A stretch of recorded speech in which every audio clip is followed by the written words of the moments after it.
Assalamualaikum warahmatullahi wabarakatuh.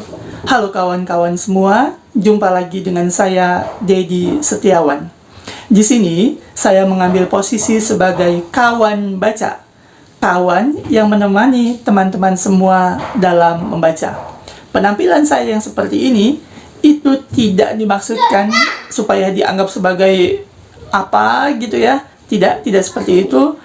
Ini semata-mata untuk menyesuaikan dengan bacaan kita kali ini, yaitu Sirah Nabawiyah. Pada kesempatan sebelumnya, kita telah sama-sama membaca kisah Nabi Muhammad SAW ketika beliau dalam kandungan, beliau dilahirkan, masa kanak-kanak beliau, dan sampai masa remaja beliau. Pada kesempatan kali ini, kita akan sama-sama membaca kisah Nabi Muhammad SAW yang telah menginjak usia dewasa. Track record Rasulullah SAW ini sudah terkenal di seantero Arab saat itu, bahwa Rasulullah ini orang yang amanah, yang bisa dipercaya, akhlaknya mengagumkan, luar biasa indah, sifatnya penyayang, dan macam-macam sifat mulia lainnya. Sifat yang demikian itu kemudian terdengar oleh seluruh masyarakat pada saat itu, termasuk salah satunya Khadijah. Nah, Khadijah ini juga pada akhirnya mengagumi Rasulullah SAW. Lalu kemudian Khadijah menawarkan diri untuk dinikahi oleh Rasulullah SAW. Di sini disebutkan, ketika Rasulullah SAW berusia 25 tahun, beliau menikahi Khadijah binti Khuwailid. Ia merupakan seorang wanita bangsawan suku Quraisy yang memiliki kedudukan terhormat, cerdas, berakhlak mulia, memiliki kekayaan, dan ia merupakan seorang janda. Ia ditinggal mati oleh Abu Halah, suaminya terdahulu. Ketika itu Khadijah berumur 40 tahun. Kondisi Khadijah yang luar biasa itu tentu membuat pembesar Quraisy jatuh hati juga kepada Khadijah. Tapi Khadijah memutuskan untuk menolak beberapa lamaran dari para pembesar Quraisy. Hingga pada saat yang tepat, Khadijah jatuh hati kepada Nabi Muhammad SAW. Lalu kemudian Khadijah menawarkan diri untuk dinikahi oleh Rasulullah. Lalu kemudian Rasulullah SAW itu dilamarkan oleh paman beliau yang bernama Hamzah bin Abdul Muthalib. Sedangkan Abu Thalib menyampaikan khutbah pernikahannya. Khadijah ialah wanita pertama yang dinikahi oleh Rasulullah SAW. Dan ia telah melahirkan seluruh anak-anak beliau kecuali nanti yang bernama Ibrahim. Di usia yang dewasa ini, Rasulullah punya kiprah yang besar di masyarakat. Misalnya, ketika beliau turut serta dalam proses perbaikan bangunan Ka'bah. Jadi pada saat Rasulullah SAW berumur sekitar 35 tahun, itu masyarakat saat itu sedang memperbaiki bangunan Ka'bah.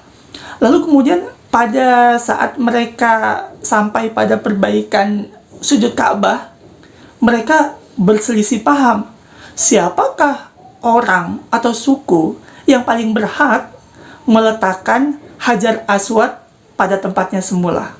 Nah, pada saat itu suku-suku yang ada itu merasa paling berhak, merasa paling tepat untuk meletakkan Hajar Aswad ke tempatnya semula.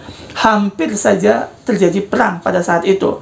Mereka sudah mengadakan berbagai macam perjanjian gitu ya, menjalin kerjasama satu suku dengan suku yang lain gitu untuk mengadakan peperangan. Tapi kemudian mereka punya ide untuk menengahi perselisihan itu. Idenya apa? Di sini disebutkan, mereka kemudian mengadakan kesepakatan bahwa orang pertama yang masuk dari pintu Masjidil Haram akan memutuskan perselisihan di antara mereka. Dan ternyata orang itu ialah Rasulullah Shallallahu Alaihi Wasallam. Ketika mereka melihat beliau masuk, orang-orang itu berkata, "Ia orang yang terpercaya, kami rela. Ia adalah Muhammad." Lalu kemudian Rasulullah juga memutuskan dengan sangat bijak. Ide ini brilian, sangat luar biasa menurut saya. Rasulullah SAW meminta sehelai kain. Beliau mengambil Hajar Aswad dan meletakkannya di atas kain dengan tangan beliau sendiri. Kemudian beliau berkata, "Setiap pemimpin suku hendaknya memegang sudut kain ini, kemudian angkatlah bersama-sama." Mereka melakukan perintah Rasulullah SAW. Ketika sampai pada tempatnya, beliau mengambil Hajar Aswad dan meletakkannya di tempat semula. Selanjutnya, pembangunan diteruskan hingga selesai. Inilah salah satu kiprah besar Rasulullah dalam menjaga perdamaian. Dan ini juga ide brilian, beliau bisa menemukan ide seperti itu. Dan luar biasanya, masyarakat juga setuju dengan ide beliau. Dalam usia yang kian dewasa, Nabi Muhammad SAW itu sering merasakan kegelisahan yang misterius. Beliau tidak tahu sebetulnya itu asalnya dari mana, tapi beliau merasakan kegelisahan itu. Beliau juga tidak suka, tidak senang ketika melihat berbagai macam kerusakan di masyarakat. Beliau nggak suka ketika melihat masyarakat menyembah berhala. Beliau nggak suka ketika masyarakat tenggelam dalam mabuk-mabukan, gitu kan, berbuat jahat dan seterusnya. Oh ya, beliau juga merupakan seseorang yang umi, tidak bisa baca tulis. Nah, ketika beliau menghadapi kondisi yang tidak menyenangkan itu, beliau merasa gelisah. Beliau akhirnya memutuskan untuk sering menyendiri. Dan salah satu tempat favorit yang beliau pilih adalah Gua Hiro. Di situ beliau sering menyendiri, memikirkan berbagai macam kondisi masyarakat. Beliau berdoa.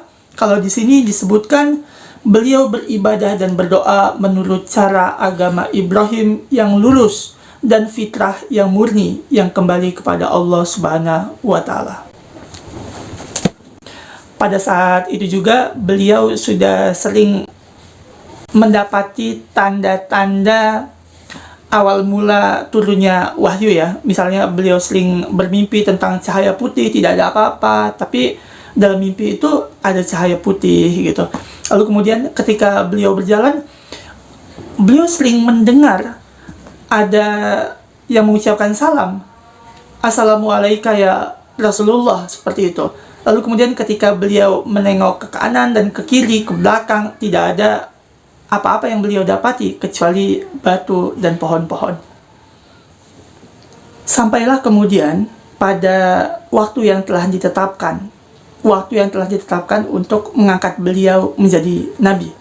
Di sini disebutkan saat itu bertepatan dengan tanggal 17 bulan Ramadan atau tahun ke-41 dari kelahiran beliau, yaitu pada tanggal perkiraannya ya 6 Agustus 610 Masehi. Saat itu beliau dalam keadaan terjaga, sepenuhnya sadar. Lalu kemudian malaikat mendatangi beliau di Gua Hiro.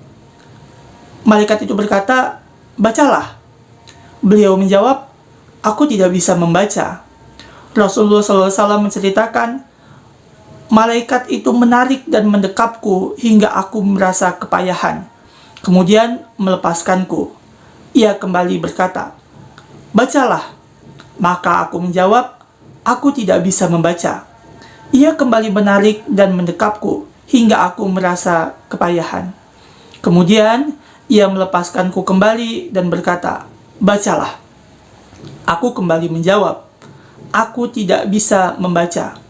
Ia kembali menarik dan mendekapku untuk ketiga kalinya, hingga Rasulullah merasa kepayahan. Kemudian ia melepaskanku dan mengatakan, "Bacalah dengan nama Tuhanmu yang menciptakan, Dia menciptakan manusia dari segumpal darah. Bacalah, dan Tuhanmu lah yang maha mulia, yang mengajarkan dengan perantara kalam atau pena, mengajarkan manusia apa yang tidak diketahuinya. Yang dibaca belakangan ini merupakan terjemahan dari surat Al-Alaq ayat 1 sampai dengan 5. Itulah hari pertama kenabian dan wahyu pertama dari Al-Quran. Itulah saat resminya ketika Rasulullah SAW diangkat oleh Allah sebagai nabi yang terakhir. Tidak ada nabi setelah Nabi Muhammad SAW. Pengalaman itu membuat Rasulullah ketakutan. Beliau kemudian memutuskan pulang, dan ketika bertemu Khadijah, beliau berkata, selimuti aku, aku sangat takut." Khadijah menyelimuti Rasulullah, lalu kemudian Rasulullah menceritakan apa yang terjadi. Ketika Khadijah mendengar kisah itu, Khadijah punya keyakinan bahwa apa yang dialami Rasulullah itu merupakan sesuatu yang baik. Khadijah ini sudah sering mendengar kisah-kisah Nabi sebelumnya, kisah malaikat gitu ya. Dan Khadijah punya keyakinan orang yang sebaik Nabi, orang yang akhlaknya bagus seperti Nabi, itu tidak akan mengalami sesuatu yang buruk. Maka Khadijah berkata, tidak akan terjadi apa-apa. Demi Allah, dia tidak akan pernah mempermalukan engkau selamanya. Sungguh, engkau benar-benar menyambung hubungan kasih sayang, meringankan beban orang-orang yang menderita, memberi orang yang kehilangan, menghormati tamu, dan selalu menolong atas dasar kebenaran. Khadijah sudah punya keyakinan seperti itu, tapi Khadijah merasa perlu stempel. Khadijah merasa perlu meminjam mulut orang lain untuk menyampaikan keyakinannya bahwa Rasulullah ini diangkat menjadi nabi ya, seperti itu. Khadijah kemudian membawa Rasulullah kepada Warokah bin Naufal. Warokah merupakan anak pamannya yang menganut agama Nasrani. Warokah bin Naufal telah membaca Alkitab dan juga mendengar dari ahli Taurat dan Injil. Ketika bertemu Rasulullah, Warokah berkata, "Demi zat yang diriku berada dalam kekuasaannya, sesungguhnya engkaulah nabi umat ini. Sesungguhnya engkau telah didatangi An-Namus Al-Akbar yang pernah datang menemui Musa. Dan sesungguhnya kaummu akan mendustakanmu, menyakitimu, mengusirmu, bahkan akan memerangimu." Ketika mendengar perkataan Warokah ini, Rasulullah SAW merasa heran, merasa nggak percaya gitu. Benarkah kaumnya akan memusuhinya, akan memeranginya? Karena memang Rasulullah ini selama hidupnya itu menjadi orang yang disenangi, punya track record yang bagus, dikenal sebagai orang yang terpercaya, bahkan dijuluki Al-Amin ya, seperti itu. Akankah orang-orang memerangi beliau? Gitu. Maka Rasulullah bertanya, apakah mereka benar-benar akan mengusirku? Warokah bin Naufal menjawab, benar, tidak seorang pun yang membawa seperti apa yang engkau bawa, kecuali akan dimusuhi dan diperangi oleh manusia. Seandainya aku menemui saat itu, seandainya Warokah itu masih hidup pada saat Rasulullah diusir dan diperangi seperti itu, dan usiaku panjang, kata Warokah, niscaya aku akan menolongmu dengan sekuat tenaga. Setelah jeda beberapa lama, maka wahyu pun turun berturut-turut. Maka mulailah Al-Quran diturunkan. Itulah kisah awal mula ketika Nabi Muhammad SAW diangkat secara resmi menjadi Nabi akhir zaman. Tidak ada Nabi lagi setelah beliau Muhammad SAW.